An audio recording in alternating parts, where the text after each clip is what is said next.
Hello friends, तो फिर से एक बार स्वागत है आप सबका हमारे चैनल पीके क्रिएटिव नॉलेज में। तो पिछली वीडियो में हमने पढ़ा था कि प्रकाश के अपवर्तन क्या होता है और अपवर्तन के नियम भी देखे थे। और हम इस वीडियो में देखने वाले हैं प्रिज्म क्या होता है और प्रिज्म से प्रकाश का वर्ण विक्षेपण। तो वैसे तो ये प्रिज्म जो होता है ये क्लास 8th 9th सबके लिए इम्पॉर्टेंट है, लेकिन ये 10th वालों के लिए कुछ ज़्यादा इम्पॉर्टेंट है क्योंकि 10th के जो चैप्टर है प्रकाश उसमें ये प्रिज्म मिलता है। तो अगर आप सभी लोग चैनल पर नए हैं तो चैनल को सब्सक्राइब कर दीजिए, और अगर आपको वीडियो पसंद आई तो वीडियो को भी लाइक कर दीजिएगा। चलिए शुरू करते हैं। प्रिज्म, तो पहले हम देखेंगे प्रिज्म क्या होती है, पहले इसकी परिभाषा देख लेंगे।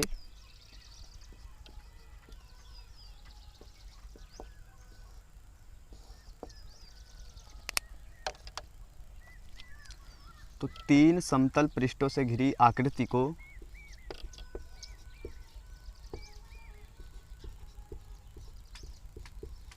तीन समतल पृष्ठों से घिरी आकृति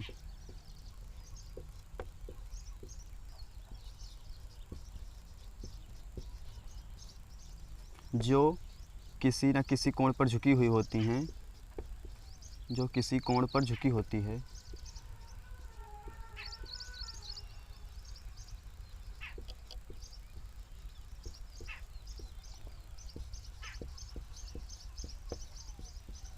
प्रिज्म कहलाती हैं।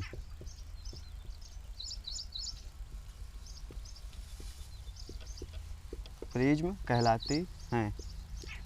तो हम चलिए देख लेते हैं प्रिज्म का चित्र कैसे होता है। तो हम प्रिज्म के दो चित्र देखेंगे, एक हम 3 डायमेंशनल चित्र देखेंगे और एक नॉर्मली चित्र देखेंगे। तो एक प्रिज्म तो ऐसे हम लोग देखते हैं कि ऐसे बना होता है, लेकिन अगर प्रिज्म को ठीक तरह से देखा जाए तो प्रिज्म का चित्र कुछ इस तरह होता है।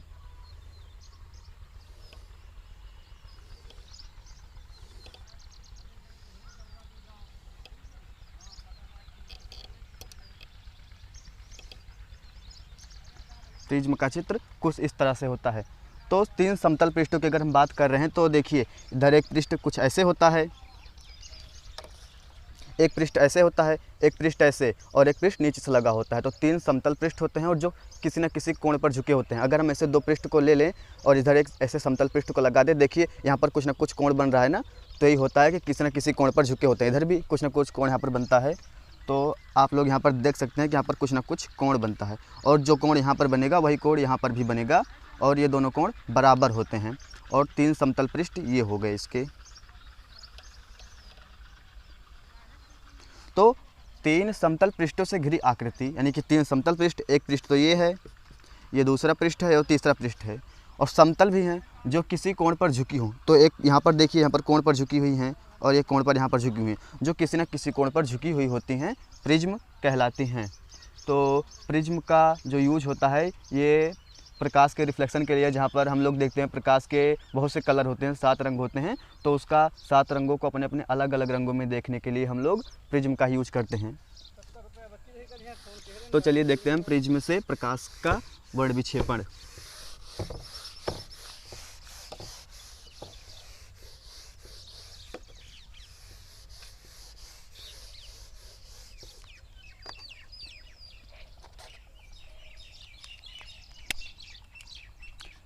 प्रिज्म से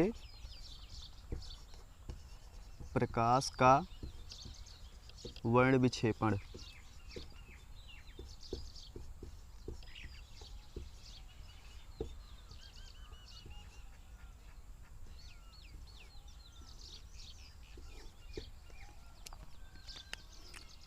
तो हम पहले देखेंगे कि वर्ण विक्षेपण क्या होता है।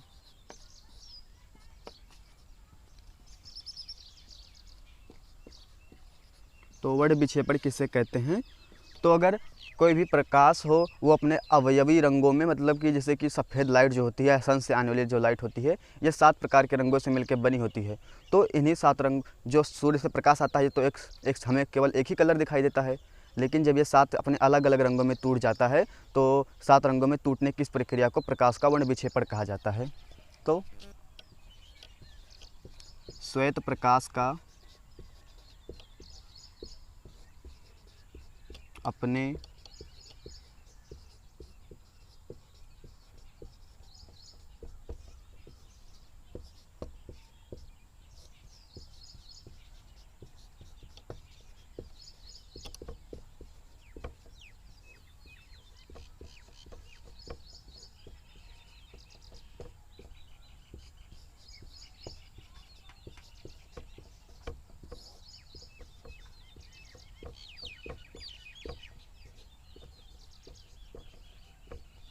श्वेत प्रकाश का अपने अवयवी रंगों में विभाजित होना प्रकाश का या फिर वैसे साधारणतया वर्ण विक्षेपण कहलाता है। और जो प्रकाश होते हैं, जो श्वेत प्रकाश होता है, यह 7 प्रकार के अवयवी रंगों से मिलकर बना होता है। तो चलिए इसको प्रिज्म के माध्यम से देखते हैं।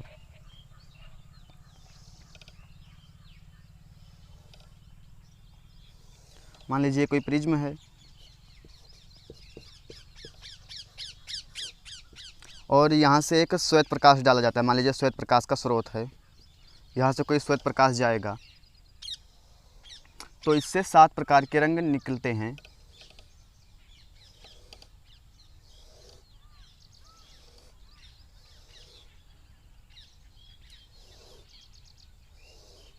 जो रंग सबसे नीचे रहता है उसका नाम होता है बैंगनी रंग। दूसरे वाले का होता है नाम जामुनी। तीसरा नीला होगा। चौथा हरा। पांचवा पीला और छठा नारंगी और होता है 7वां लाल रंग। तो जो कोई भी श्वेत प्रकाश होता है जो हम साधारणतः अपने मोबाइल फ़ोन से, टॉर्च से या फिर सूर्य से आने वाले प्रकाश को देखते हैं, वो इन्हीं प्रकार के 7 अवयवी रंगों से मिलकर बना होता है। लेकिन हम इसको साधारणतः देख नहीं पाते हैं, तो इसे देखने के लिए हमको प्रिज्म का उपयोग करना होगा। लेकिन कभी कभी आप लोगों ने देखा होगा कि मोबाइल की स्क्रीन हो, जो मोबाइल अगर बंद हो या फिर जो टीवी की कैसेट आती है उसमें अगर आप कभी लोग देखते हैं, आप लोग कभी देखें तो उसमें प्रकाश हमें कई रंगों में दिखाई देता है। तो वो प्रकाश के वर्ण विक्षेपण के कारण ही होता है। और कभी कभी आप लोगों ने इंद्रधनुष तो देखा ही होगा, तो इंद्रधनुष में भी हमको 7 रंग दिखाई देते हैं।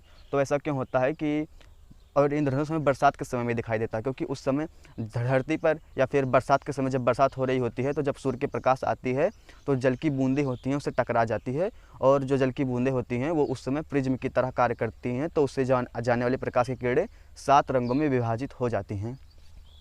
तो चलिए इसके बारे में और कुछ देख लेते हैं।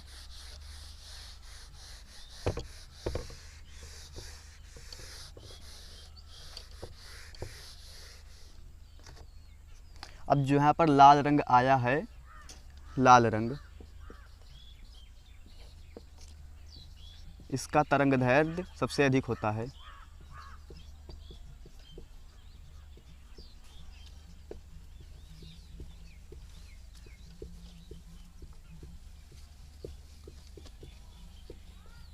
और जो इसका प्रकीर्णन होता है, प्रकीर्णन सबसे कम।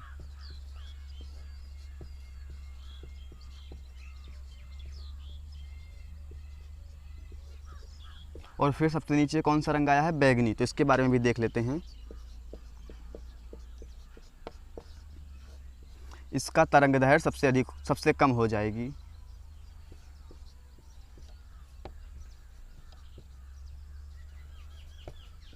तरंगदैर्घ्य सबसे कम रहेगी और जिसका प्रकीर्णन होगा सबसे अधिक होगा।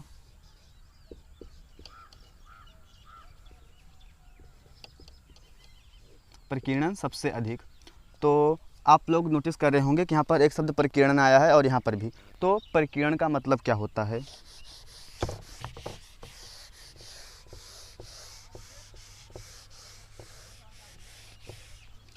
तो जो प्रकीर्णन शब्द आया है इसका मतलब होता है फैलाव। जैसे कि आसमान हमें नीला क्यों दिखाई देता है? क्योंकि जो बैंगनी रंग होता है एकदम जो हम लोग देखते हैं धरती पर, इस प्रकार का बैंगनी नहीं है, थोड़ा नीले कलर का बैंगनी होता है जो प्रकाश में पाया जाता है।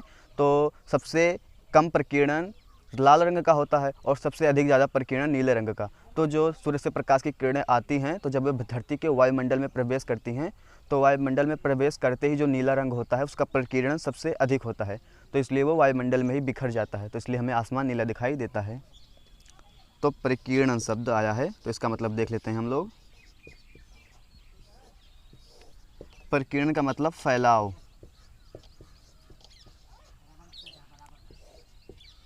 किसी चीज़ का फैलना ही प्रकीर्णन कहलाता है। अगर आप लोगों को वीडियो पसंद आ रही हो तो वीडियो को लाइक और चैनल को सब्सक्राइब कर दीजिए। चलिए आगे देखते हैं।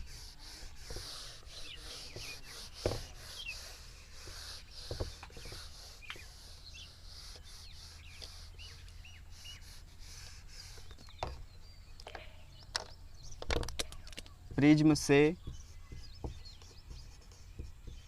प्रकाश का अपवर्तन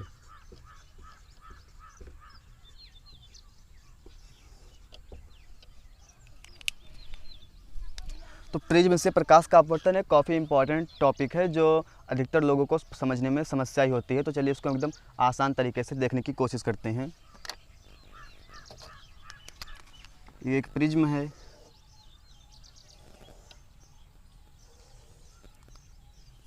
मान लीजिए प्रिज्म के जो तीनों शीर्ष हैं इसको हम ए, बी और सी का नाम दे देते हैं।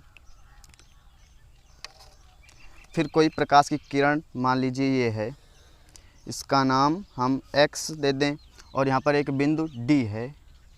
तो प्रकाश की किरण तो ऐसे जाती है। और आप सभी लोगों ने प्रकाश के अपवर्तन में पढ़ा होगा कि जब प्रकाश किसी विरल माध्यम से सघन माध्यम में जाता है तो अभिलंब की ओर झुक जाता है। तो अगर हम यहाँ पर देखें तो इसका अभिलंब कुछ इस तरह से है, अभिलंब लंबवत होता है तो अभिलंब की ओर झुक जाती है। तो अगर इसका पथ तो ऐसे होना था, इसको ऐसे जाना चाहिए था, लेकिन ये अभिलंब की ओर झुक जाती है। तो कुछ ऐसे जाती है प्रकाश की किरणें निकल करके। और फिर दोबारा अब देखेंगे कि प्रिज्म कांच का बना होता है, तो जो कांच का होगा वो सघन होगा और फिर उसके बाहर वायु होगी, मतलब कि ये विरल माध्यम होगी। तो दूसरा नियम आप लोगों ने पढ़ा था कि जब प्रकाश की किरणें सघन माध्यम से विरल में जाती हैं तो अभिलंब से दूर हटती हैं। तो यहाँ पर इसका अभिलंब कुछ इस तरह से होगा। तो अभिलंब से दूर हटेंगी इस तरह। तो इसलिए जब प्रिज्म में कोई भी प्रकाश डाला जाता है तो जिस एंगल से उसको प्रिज्म के अंदर प्रवेश कराया जाता है तो उसी एंगल से बाहर भी आता है। जैसे यहाँ पर जो कोण बनेगा वो कोण यहाँ पर बनने वाले कोण के बराबर होगा। तो प्रिज्म से प्रकाश का परावर्तन इसी तरह होता है। आशा करता हूँ कि आप लोगों को वीडियो समझ आ रही है, और अगर आप लोगों को वीडियो पसंद आए तो वीडियो को लाइक और चैनल को सब्सक्राइब कर दीजिएगा।